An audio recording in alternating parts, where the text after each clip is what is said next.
Hello, welcome to a new episode of Nile TV Newsroom Live. I'm Raham Morsi, and if you're watching the show for the very first time, let me reintroduce you to what the show is about.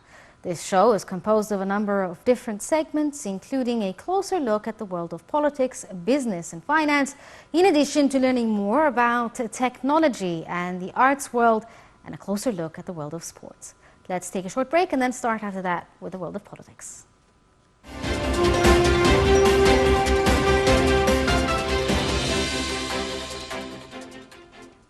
A Democratic-controlled U.S. House of Representatives committee released 6 years of former President Donald Trump's tax returns to the public on Friday in an extraordinary move, days before Republicans take control of the chamber.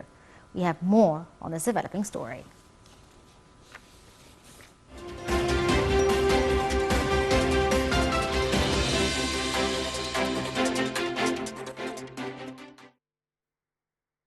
The release of Trump's redacted returns for 2015 through 2020 caps a multi-year battle between the Republican former president and Democratic lawmakers that was settled only last month by the U.S. Supreme Court. Trump's tax data will now be available for in-depth investigations by journalists, independent tax experts, and others during the run-up of the 2024 presidential election and could shed light on Trump's wealth, his business performance, and ways he reduced his tax liability. The records show Trump's income and tax liability fluctuated dramatically from 2015 through 2020 during his first presidential bid and subsequent term in office. They show Trump and his wife Melania Trump claimed large deductions and losses and paid little or no income tax in several of those years. Democrats said previously that an examination had shown lax oversight of Trump's returns by the Tax Collecting Internal Revenue Service. Committee Chairman Richard Nile first requested the returns in 2019, arguing that Congress needed them to determine if legislation on presidential tax returns was warranted. It was the latest blow for Trump, 76, who was impeached twice by the Democratic-led House, only to be acquitted both times by the U.S. Senate, and now faces multiple legal woes as he mounts a 2024 re-election bid.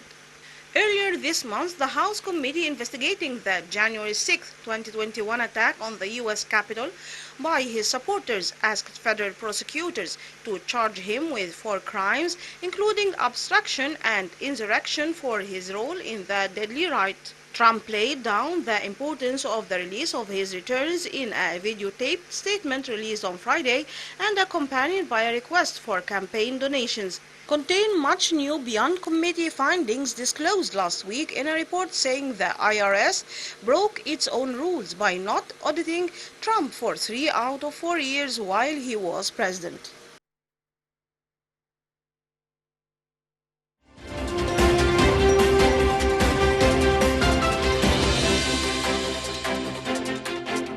And joining us over the phone from Chicago is Dr. Sharif Nasr, a political analyst. Good evening to you, sir. Good evening, ma'am. How are you? I'm good. Thank you for joining us.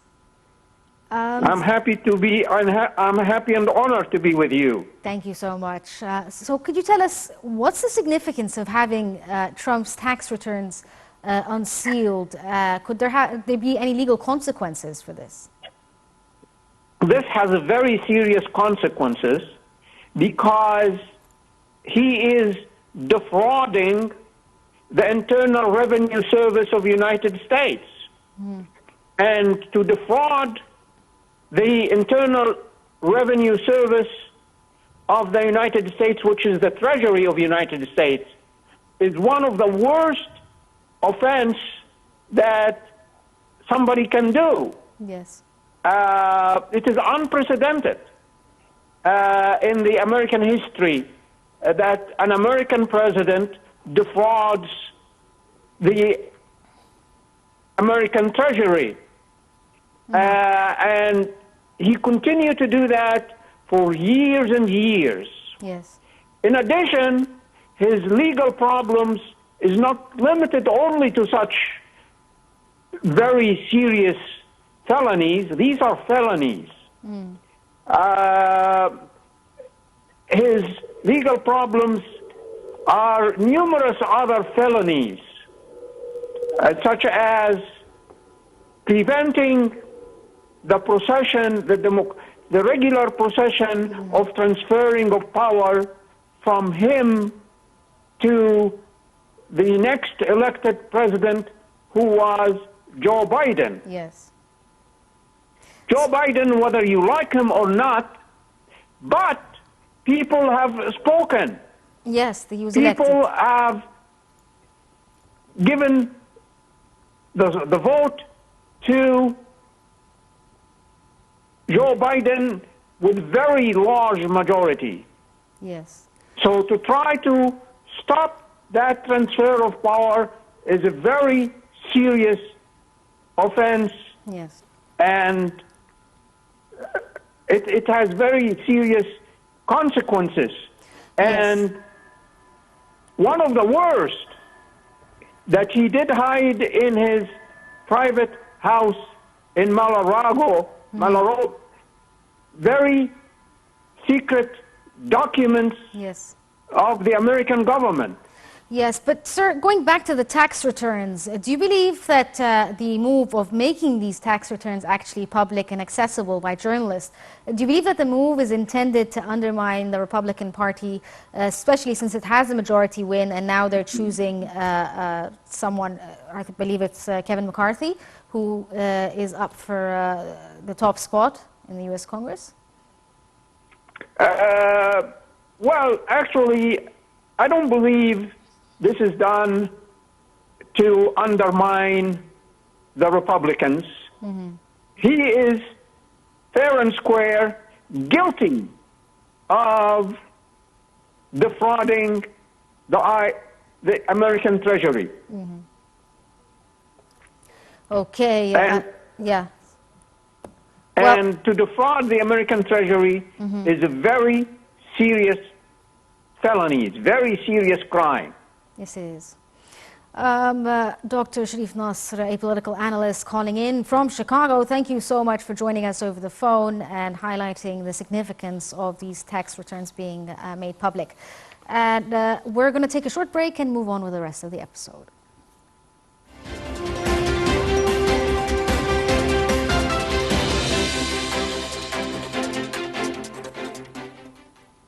China's foreign ministry on Tuesday said some countries' COVID-19 entry restrictions targeting China lack scientific basis and are simply unreasonable. They stated that they affirm and are opposed to attempts to manipulate the epidemic, corresponding measures in different situations according to the principle. And Beijing had said China's abrupt U-turn on COVID controls on December 7th, as well as the accuracy of its case and mortality data, have come under increasing scrutiny at home and abroad and prompted some countries to impose travel curbs. The US, France and others will require COVID tests on travelers from China, while Belgium said it would test wastewater from planes for new COVID variants. The European Union health officials will also meet on Wednesday on a coordinated response.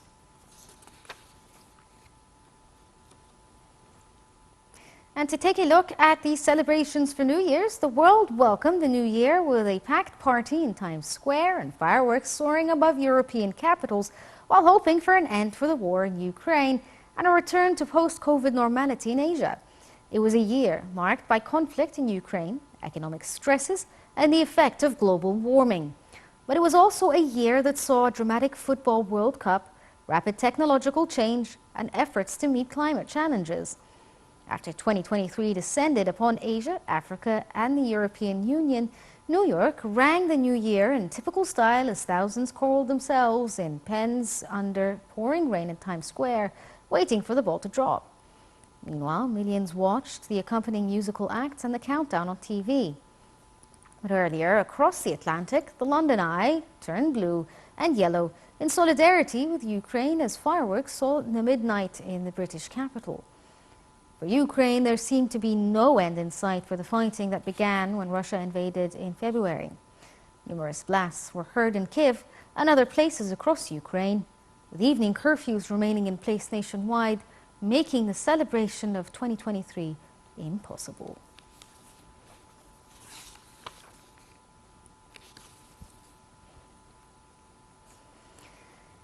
Fighting intensified around the eastern city of Bakhmut in early December. This is a review of what has happened in the year. In Kiev, throngs of people packed into the Ukrainian capital vast underground as air alerts sounded across the country.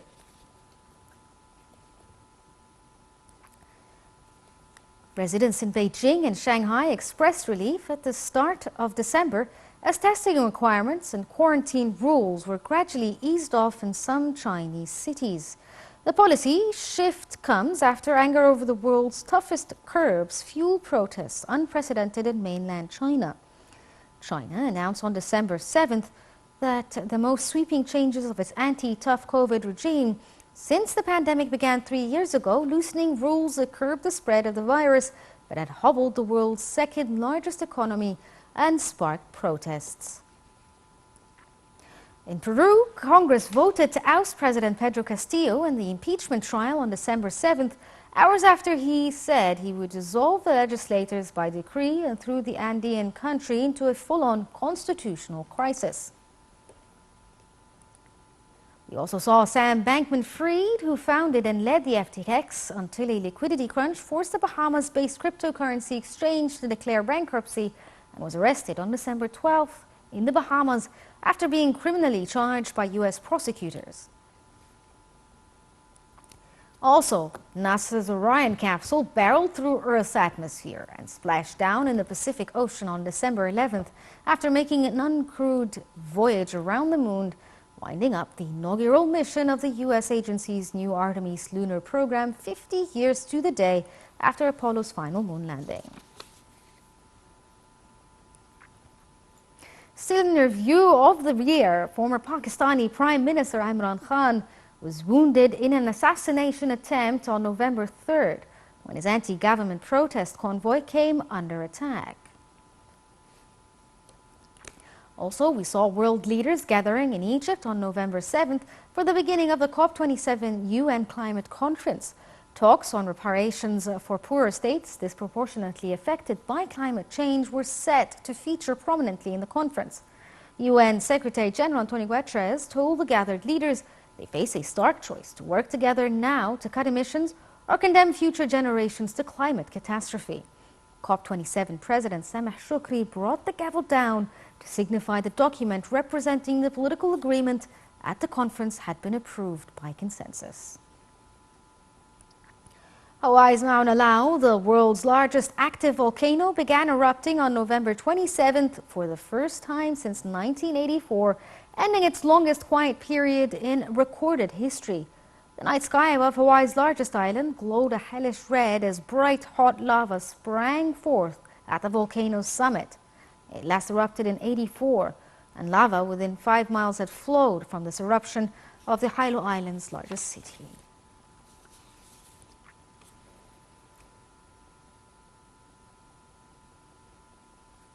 Still reviewing what's been happening in the last year, an explosion at the state-run mine in Turkey killed 41 workers, stirring memories of the country's worst mining disaster 8 years ago. The blast on October 14th at the Amsara coal mine, owned by state-run Turkish Hard Coal Institution, was the deadliest since the fire at the mine in Soma, Western Turkey in 2014 that killed 301 miners and raised similar safety concerns. Protesters cut hair in Madrid to condemn the death of Mahsa Amini, who died in September after being arrested in Tehran by police, enforcing the Islamic Republic's strict restrictions on women's clothes. Her death sparked Iran's biggest unrest since 2019. Rishi Sunak also became Britain's Prime Minister on October 25th after his predecessor Liz Truss stepped down. 42-year-old former hedge fund boss, who has only been in elected politics for 7 years, has been tasked with bringing an end to the infighting and feuding at Westminster that has horrified investors and alarmed international allies. In Brazil, the president-elect Luiz Inácio Lula da Silva rallied thousands in Sao Paulo on October 30th after winning the presidential second-round elections, pledging to tackle poverty and telling supporters that Bolsonaro was still to call him to concede. And still on 2022, Britain entered a period of national mourning on September 9th, which lasted until after the Queen Elizabeth's funeral on September 19th. The new King, Charles III, greeted mourners as he travelled around the country in the days following. King Charles was officially proclaimed Britain's new monarch on September 10th at a ceremony in St. James Palace, where former prime ministers, bishops and host politicians shouted, "God save the King." Italians went to the polls on September 25th in an election that returned the country's most right-wing government since World War II and paved the way for Giorgia Meloni to become the first woman prime minister. Hurricane Fiona made landfall in Puerto Rico on September 18th, causing devastating floods and landslides on the island. And over the next few days, the storm gathered steam as it barreled into the Dominican Republic and the Turks and Caicos Island. Hurricane Ian plowed into Florida's Gulf Coast with catastrophic force on September 28th, unleashing howling winds, torrential rains, and a treacherous surge of ocean surf that made it one of the most powerful U.S. storms in recent years. The storm also lashed Havana, triggering a blackout and leaving a path of destruction in its wake.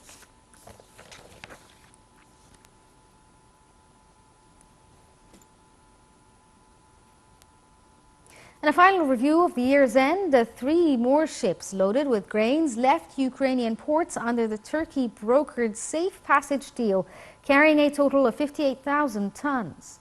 Meanwhile, Russian rockets hit a grain storage facility in Ukraine's Zaporozhye region, leaving hangars damaged and stored grains and seeds buried under debris. Ukraine was already forecast to have a significant shortage of storing facilities in 22-23 season due to the sharp fall in exports. Russia and Ukraine normally produce 1/3 of the world's wheat, and the United Nations had warned that the halt in grain shipments through the Russia-dominated Black Sea could lead to famines in other countries. Also, Russia wasted large volumes of natural gas by burning it in a huge orange flare near the Finnish border at a time when it had sharply cut deliveries to the European Union. Analysts from Rystad estimated that the amounts of gas being burnt into the atmosphere are equivalent to 0.5% of the EU's daily needs. And also, the United States President Joe Biden confirmed U.S. forces had killed leader of Al-Qaeda Ayman al-Zawahiri in a precision attack and strike in the heart of the Afghan capital, Kabul. Israel and Gaza continued to fire rockets at one another following the Israeli operation. On August 6th, Israel struck targets preparing to launch rockets and militant posts, while artillery units also fired across the border. Wildfires tore through residences in southwest France as heat waves blistered Europe, scorching thousands of hectares of forest in France's southwestern Gironde region.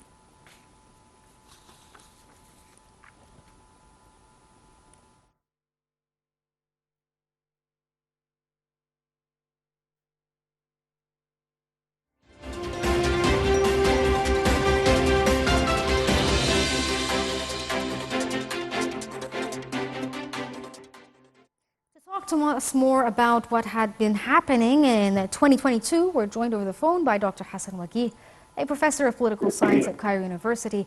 Good evening to you, sir. Good evening to you. One of the biggest stories for 2022 was Russia-Ukraine war, which had major effects not only on European countries but the entire world. If the war continues on in 2023, which would appears to be happening right now, how do you believe the world will cope? Actually, this is a very complicated conflict that really erupted last year, but all the signs shows that the struggle will continue between the two powers, because it is not a matter of Russia versus Ukraine or vice versa. It's a matter of many hands and many parties. Hidden agendas are being there, and no one in the entire world can predict exactly what will happen. But we hope that the parties will get together and negotiate a solution for this international crisis that really impacted everyone in the world. Yes. We've also seen in 2022 major political changes around the world, including in the UK, where they ended up changing government twice, I believe. And this is due to economic pressures, in addition to Italy, for instance, choosing a far-right prime minister. How do you see these political changes and these major moves? I beg your pardon, I couldn't hear the last part of the question. I was saying that we've seen political changes across the scene, specifically if we take a look at Europe, for instance, the UK changed government twice, and Italy chose to elect a prime minister from the far right. How do you see these moves? If I can get your point, because the voice is a little bit disconnected. Yes. So I think it is, you are asking about the economic impact that really threaten everyone in the world, or what? No, I'm asking about the changes in the political scene in Europe when it came to changing governments like in UK and Italy. Oh, yes, I got it now. Yes, when it comes to to what's happening in Europe and the European Union, yes, there is some sort of divisions of opinions regarding how to handle the Russian-Ukrainian crisis. And also there is an impact that happened in these countries when it comes to their economy. And of course, any person in charge is having a very difficult crisis to handle, and he has to face all these divided opinions. Yes. We also saw changes in the political leadership across the board in the world. Specifically in Latin America, we saw major changes like Peru and Brazil. Do you believe this is also due to economic pressures around the world? Of course, there is an economic crisis across the world. And when it comes to Latin America, it is all the time, it's very complicated situations. And also they are suffering from external interventions in these countries. If you read the Chomsky book on what is happening in Latin America, you can understand that the hidden hand that really stir problems, stir seditions are there. In addition to the natural competition games between countries in the Latin American continent. Yes, for the last, could you give us like a last statement when it came to one of the major events in the world, when it came to COP27? This was an important event, especially when it came to recommendations. Do you believe that the world can follow through? Yes, if I listen to you well, you are asking about again, please? COP27. Oh, COP27, okay. COP27, of course, was one of the most important events that took place and it was in Sharm el-Sheikh here in Egypt, and Egypt is the president till next year, and I think Egypt and the entire world should work together, because there are very dangerous signs when it comes to the rebellion of the weather problem. You have unbelievable and unprecedented phenomena when it comes to flooding, when it comes to earthquakes, when it comes to threats that really impact the cultivated land on Earth, the quality of air on Earth, the greenhouse, many issues we have listened to in COP27, and I hope that the countries will get together to cooperate. Cooperation with capital C is needed to handle all these unprecedented challenges. Okay, Dr. Hassan Wagih, a professor of political science at Cairo University, thank you so much for joining us and giving us a review of the year before. We're going to take a short break and move on with the rest of the episode.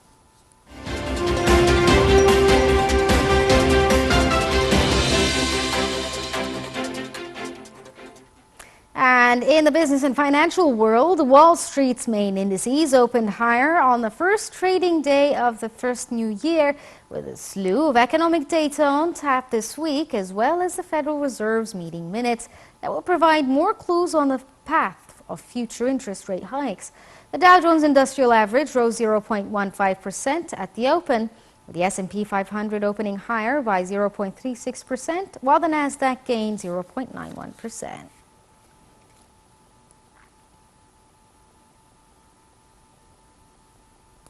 German unemployment fell in December, according to the Labour Office figures showed on Tuesday, with the labour market overall being only moderately affected by the war in Ukraine last year. The Federal Labour Office said the number of people out of work decreased by 13,000 in seasonally adjusted terms to 2.52 million. The seasonally adjusted jobless rate remained stable at 5.5%. The trade, traffic and hospitality industry sector amounted to an increase of 180,000 jobs, according to the figures.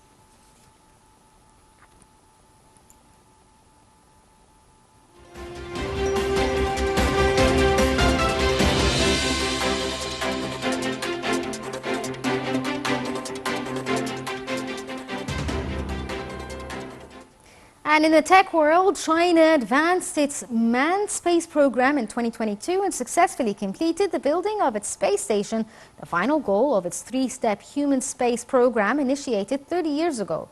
In 1992, when the construction of the manned orbiting laboratory seemed a flight of fancy to many people, China embarked on a three-step strategy to develop its manned space program. The first step is to send astronauts into space and ensure their safe return. Secondly is to develop advanced spaceflight techniques and technologies, including extravehicular activity and orbital docking. The third step is to assemble and operate a permanent manned space station. And in 2022, 9 takenauts on 3 missions, the Shenzhou 13, Shenzhou 14 and the 15, participated in the construction of the space station. The country also carried out its first in-orbit crew rotation with 6 Chinese takenauts aboard China's space station at the same time. There have been 11 launch missions for China's Tiangong space station since 2021, when in-orbit assembly and construction began. China has sent 3 modules, 4 cargo ships and 4 crewed spacecrafts into the low Earth orbit, some 400 kilometers above the Earth. With the successful launch of the Mentan Lab module into orbit, and its successful rendezvous and docking and transportation with the tiny core module, the assembly for the space station's T-shaped basic structure was completed in orbit. The space station has begun functioning as a huge space lab with 14 experimental cabinets with international standards, couplings already installed in 3 modules to make new findings in life science, material and fundamental physics. There will be expansions of the space station, for example, the Zhantan Space Telescope that is to be launched in 2024.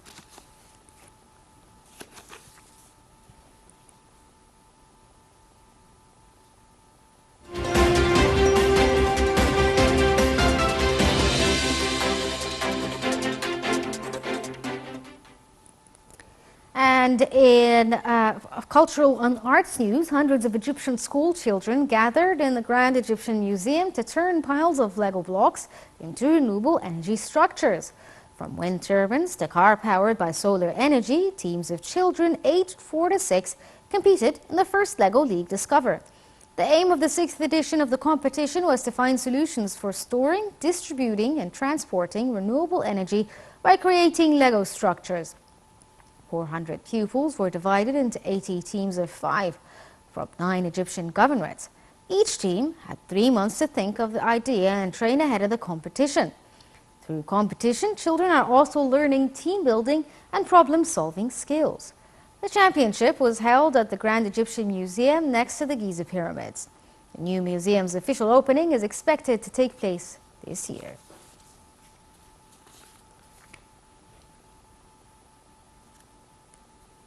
Camel owners in Saudi's capital can now travel and run their daily errands while leaving their camels behind to get pampered at Taman open desert hotels for camels.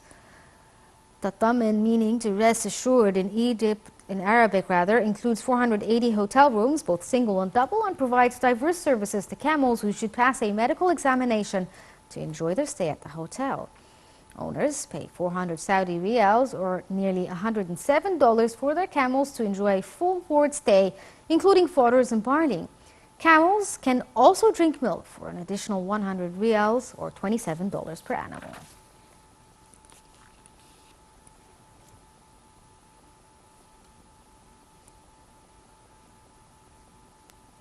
An artist in Argentina has found a novel way of boosting the value of the inflation-ravaged local currency by painting football star Lionel Messi on it. With the local currency having lost much of its value under record-breaking high inflation, artist Sergio Guillermo Diaz has replaced the traditional canvas with the peso. Besides Messi, Diaz has also immortalized popular figures such as US TV host Bob Ross and even Greta Thunberg. According to Diaz, his art is also a stark statement on Argentina's embattled economy.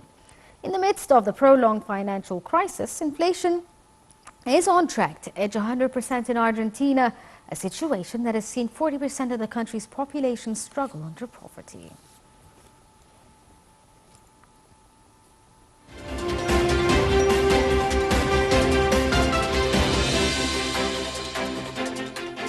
And in the sports world, video footage released by Saudi Arabian club Al Nassr showed Portugal captain Cristiano Ronaldo arriving in Riyadh and greeting fans late Monday after joining the club on a 2.5-year contract. The 37-year-old Ronaldo is expected to be formally introduced by his new club at a news conference scheduled for Tuesday after a medical exam. Ronaldo departed Old Trafford last month following an explosive television interview in which the forward said he felt betrayed by the club and did not respect the Dutch manager Erik ten Hag. Al Nassr issued a statement saying the 5-time Ballon d'Or winner will join on a deal until 2025, but did not disclose any financial details. Ronaldo's contract has been estimated by media to be worth more than 200 million euros. Ronaldo said Qatar would probably be his last World Cup as he plans to retire at 40, with a move to Saudi Arabia likely to mark the swan song in the career of one of the game's greatest current players alongside Lionel Messi. The Saudi Arabian club, who have won 9 Saudi Pro Premier League titles, are hoping Ronaldo can help them win another domestic league title and their AFC Asian Champions League. However, the Portuguese forward will miss the first 2 domestic games after being banned for knocking a phone out of a fan's hand after United's defeat at Everton in April.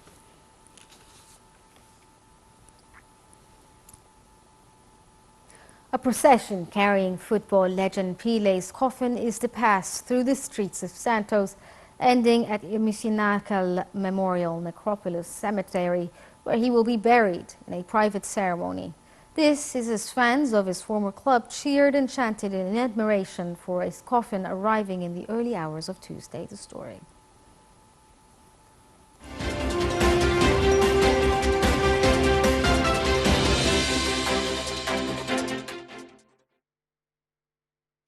The Brazilian coastal city of Santos, which is sporting giant Pelé, returned into a byword for football brilliance during a glittering club career, started bidding goodbye to its hero on Monday with a 24-hour wake. Mourners lined up to see Pelé's bodies in an open casket in the center of the field at the Vila Belmiro Stadium, home of the Santos Football Club. Pelé died on Thursday at 82 after battling colon cancer. Edson Arantes de Nascimento, Pelé's given name, was born in 1940 in the small country town of Três Corações, but moved to Santos in 1956 and lived there for most of his life.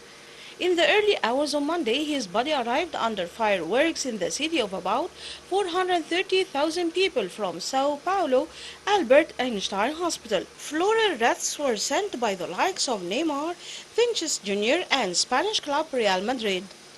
On Tuesday, a procession carrying Pelé's coffin will pass through the streets of Santos, ending at the Ecumenical Memorial Necropolis Cemetery, where he will be buried in a private ceremony. Former Brazilian footballer José Ferreira Neto also attended the stadium early on Tuesday to bid his farewell. Neto kissed Pelé on the forehead before leaving.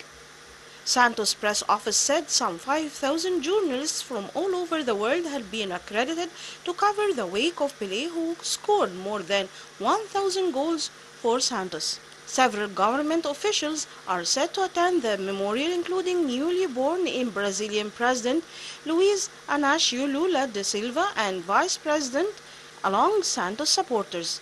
Sao Paulo State Military Police said in a statement they had prepared a special operation called the King Pelé Operation to ensure public order.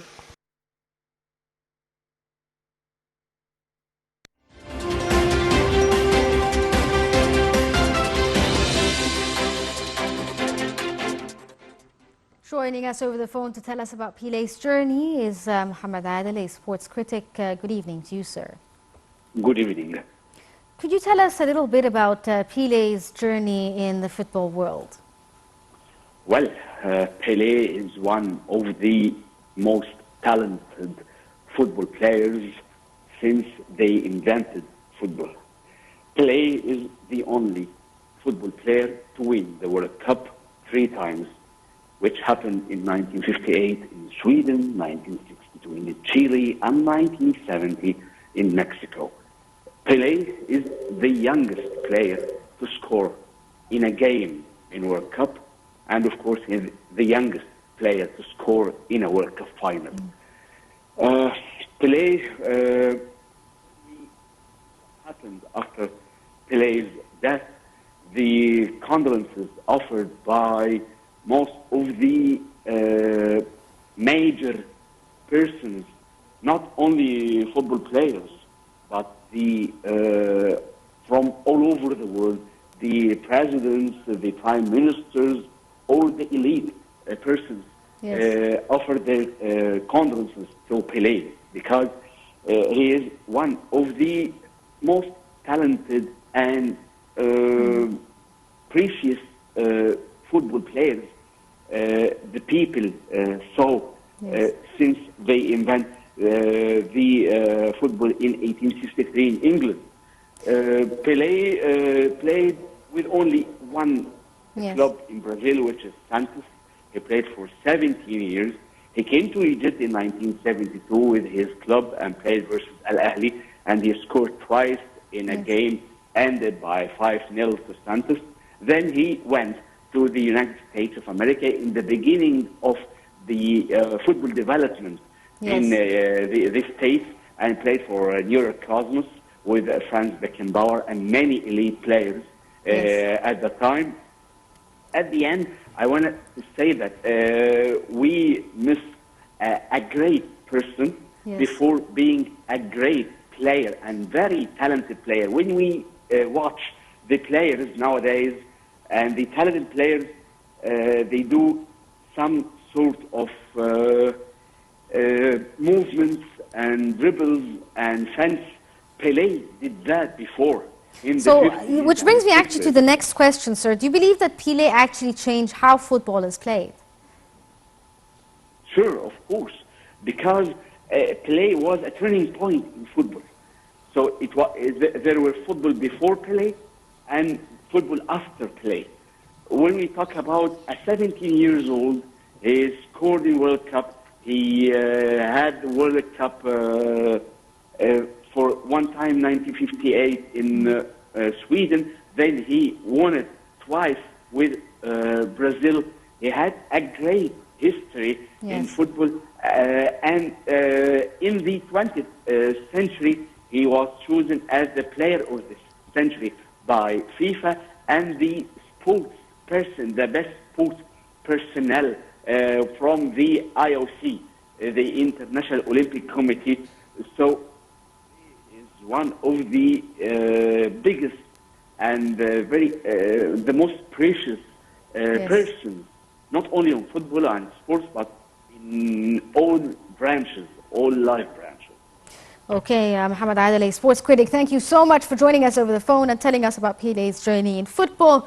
But unfortunately, we're out of time for this episode of Nile TV Newsroom Live.